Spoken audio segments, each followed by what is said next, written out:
When we think of Civil War medicine, we tend to think of some fairly common notions. We tend to think of relatively ignorant doctors hacking off the arms and legs of patients without really understanding why or really even needing to. We tend to have this idea that all of the Civil War hospitals were relatively filthy affairs, that they were dirty, that there was no understanding of sanitation. And we certainly think of people getting medications that by today's standards we just consider absolutely barbaric, things like lead or arsenic, which today we know are poisons. And because of that, I think we tend to have a skewed opinion of just how advanced or not advanced Civil War medicine was.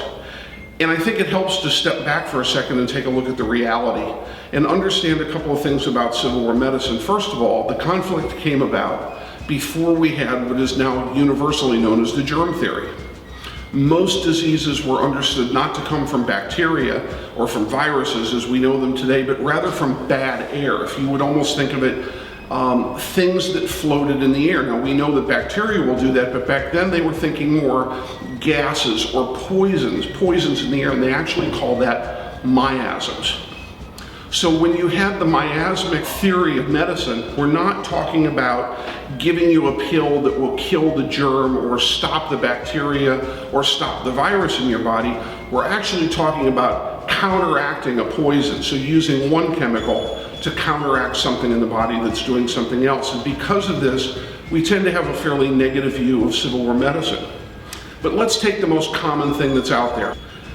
Most people, if you go into any crowd and you say, what's the number one thing you know about Civil War medicine, the hands immediately go up and they say, well, amputation was the most common surgery, and that's in fact true.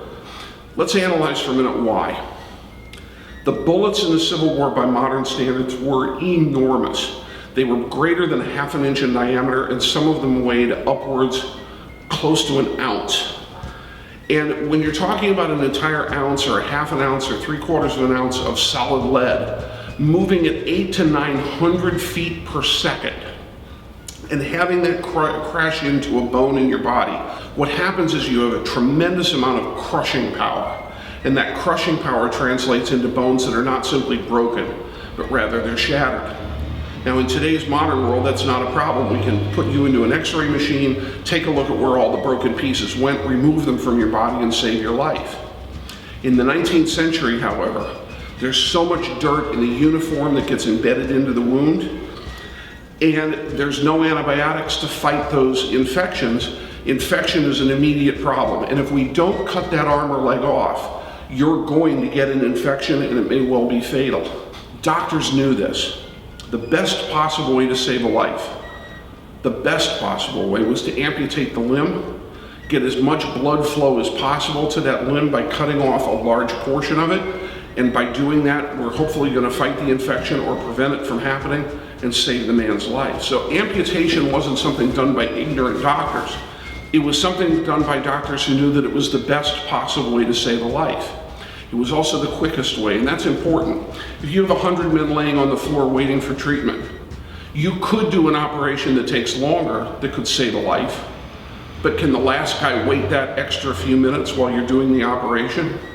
Possibly not. So amputation not only saved the life of the man on the table, he also saved the life of the man who was waiting to get to the operating table. So when you think of Civil War medicine, don't just think of filth, don't just think of amputations, but think of other things. Think of the fact that those amputations saved lives.